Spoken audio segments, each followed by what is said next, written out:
அன்பு சொந்தங்களுக்கு என் இனிய வணக்கம். இன்றைய ஆன்மீக பதிவில் நாளை வரக்கூடிய அக்டோபர் மாதத்துடைய வளர்பிறை சஷ்டி விரதம். வளர்பிறை சஷ்டியில் முருகப்பெருமானுக்கு விரதம் இருந்து வழிபட்டு வந்தோம் அப்படின்னா நம்ம வாழ்க்கையில் எப்படிப்பட்ட குறைகள் தடைகள் இருந்தாலும் அது அத்தனையுமே நீங்கும்.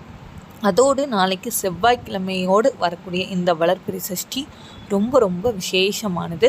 அதனால் மறக்காமல் முருகப்பெருமானுக்கு உங்களால் முடிந்த எளிய வழிபாடை செஞ்சு உங்களுடைய வேண்டுதல்கள் கண்டிப்பாக நிறைவேறும் அப்படிங்கிற முழு நம்பிக்கையோடு முருகப்பெருமானை வேண்டி வழிபடுங்க. முருகப்பெருமானுக்கு நாளைக்கு இந்த வளர்பிறை சஷ்டியில் இந்த ஒரு பொருளை வாங்கி கொடுங்க. கண்டிப்பாக உங்கள் வாழ்க்கையில் இருக்கிற எல்லா விதமான தடைகளும் படிப்படியாக குறையும்.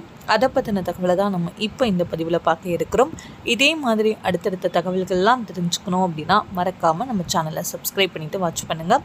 இப்போ வீடியோக்குள்ளே போகலாம். திருமணத்தில் தடைகள், குழந்தை பாக்கியத்தில் தடைகள், தொழிலில் பிரச்சனைகள், கடன் பிரச்சனைகள், தீர்க்க முடியாத பல கஷ்டங்கள், இந்த மாதிரி எந்த விதமான தடைகள், எந்த விதமான கஷ்டங்களாக இருக்கட்டும், நம்ம முருகப்பெருமானை நம்ம வழிபட்டு வந்தாலே நம்மளுடைய எல்லா விதமான குறைகளும் நிச்சயமாக நீங்கும்.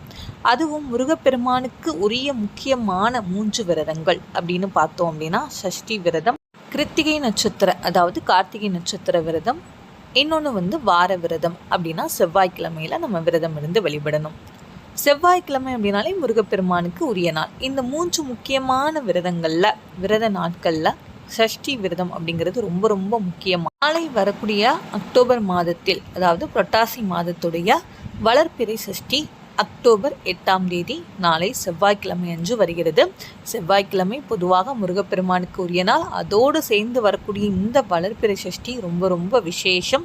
வளர்பிறை சஷ்டி அப்படின்னாலே பொதுவாக வளர்பிறையில் நாம் வாழ்க்கைக்கு முன்னேற்றமான விஷயங்களை நினைத்து நம்ம வழிபாடு செய்யணும். நாளை நீங்கள் கோவிலுக்கு செல்லும்போது உங்களால் முடிந்த அபிஷேக பொருட்களை வாங்கி கொண்டு செல்லுங்கள்.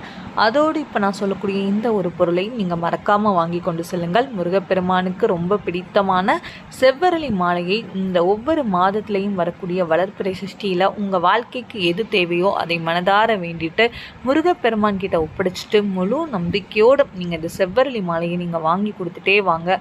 கண்டிப்பாக உங்களுடைய எல்லா விதமான தடைகளும் நிச்சயமாக நீங்கும். நீங்கள் கேட்ட வரம் சீக்கிரமாகவே கிடைக்கும். உங்களுக்கு அந்த முழு நம்பிக்கையோடு செய்யுங்க. கண்டிப்பாக அதற்கான பலன் உண்டு. இந்த வீடியோ பிடிச்சிருந்தனா மறக்காமல் நம்ம சேனலை சப்ஸ்கிரைப் பண்ணிவிட்டு வாட்ச் பண்ணுங்கள். Thank you all.